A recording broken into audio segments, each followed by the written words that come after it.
चला तर मग आपल्याची ट्रिक आहे राष्ट्रपती आणि राज्यपाल यांची एकत्रित कलमे। तर बघा सुरुवात करूया। वाक्य काय आपलं, तर राक्यानी का पुन्हा न पाहता शर्तीची क्षमा मागितली। काय, तर राक्यानी का पुन्हा न पाहता शर्तीची क्षमा मागितली।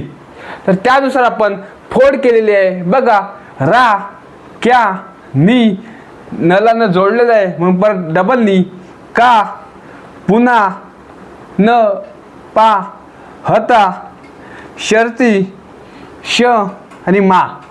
ओके, तर त्यानुसार आता आपण कलमामध्ये काय तरतूद आहे ते बघूया। आणि एक सांगतो, राष्ट्रपतीचे कलम 52 पासून चालू होतात।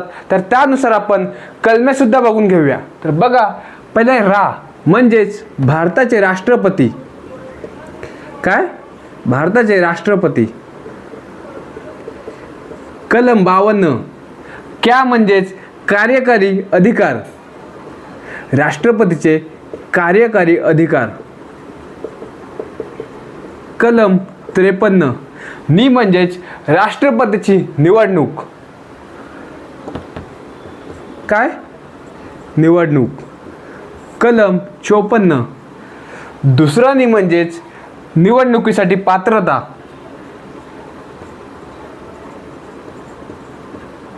निवडणुकीसाठी पात्रता। कलम 55 का म्हणजेच कार्यकाल, राष्ट्रपतीचे कार्यकाल।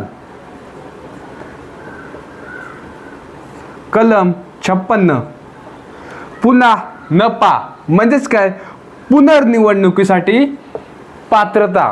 काय, पुनर्निवडणुकीसाठी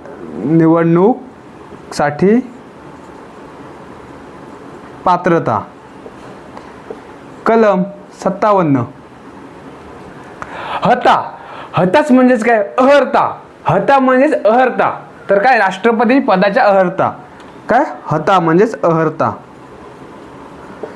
कलम 58 शर्ती, शर्ती म्हणजेच काय, तर राष्ट्रपती पदाच्या ज्या काही शर्ती असतील ते त्या तरतुदीमध्ये असणार आहेत। काय, तर शर्ती, पदाच्या शर्ती। श म्हणजेच शपथ, सॉरी शर्तीची हे किती आहे, कलम 59। श म्हणजे शपथ, राष्ट्रपतीची शपथ। कलम 60 मा म्हणजेच महाभियोग, महाभियोग पद्धत।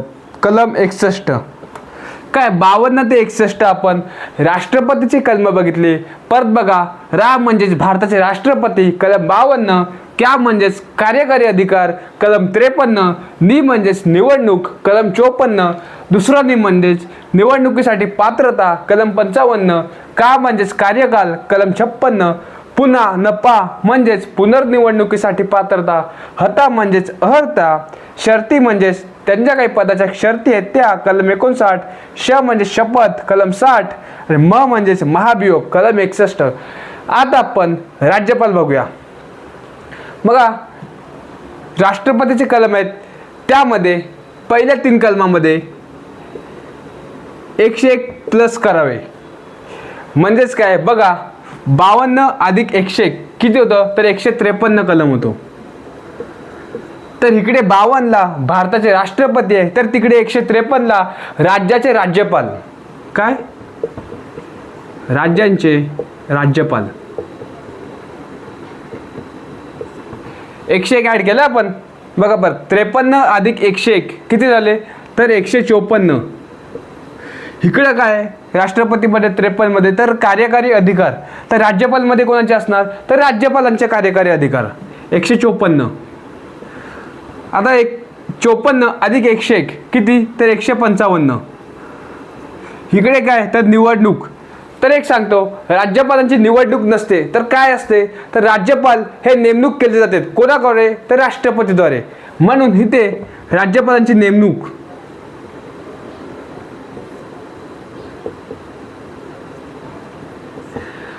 कलम 54 मध्ये बघितलं आपण राष्ट्रपतींची निवडणूक, पण 155 मध्ये राज्यपालांची नेमणूक, कारण राज्यपालांची निवडणूक नसते। नंतर बघा कलम 55 इथे काय, राष्ट्रपतीमध्ये तर निवडणुकीसाठी पात्रता। तर सांगतो राष्ट्रपतीची निवडणूक असते व राज्यपालांची निवडणूक नसते, म्हणून हा कलम राज्यपालांची तर बाद होईल. ओके, एक बाद 101 म्हणून एक वजा केला, राहिले 100. ट्रिकनुसार चाललो आपण, ट्रिकनुसार बघूया. मग इथे 56 मध्ये 100 ॲड केला, किती 156. इकडे काय कार्यकाल 56 मध्ये राष्ट्रपतींचा कार्यकाल आहे, तर अधिक 100 केल्यामुळे कलम 156 आला. तिकडे राज्यपालांचे कार्यकाल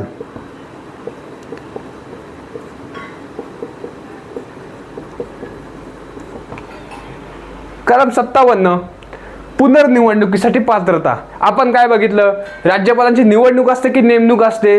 नेमणूक असते, बरोबर, निवडणूक नसते, म्हणून हा कलम सुद्धा राज्यपालांमध्ये बाद होईल.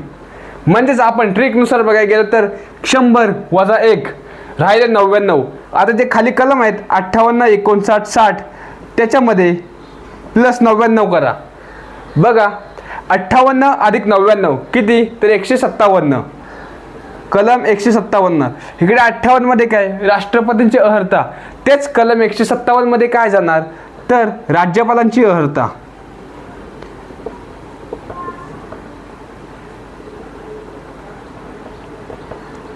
अर्हता. ओके, कलम 59 काय, शर्ती कोणाच्या, राष्ट्रपतीच्या, तर त्याच्यामध्ये अधिक 99 केला तर कलम 158 येतो. तर इकडे राज्यपालांच्या शर्ती येणार. समजतंय? चला, कलम 60 राष्ट्रपतींची शपथ. 60 मध्ये 99 ॲड केले, किती, कलम 159. काय, 60 मध्ये राष्ट्रपतींची शपथ आहे, तर 159 मध्ये राज्यपालांची शपथ.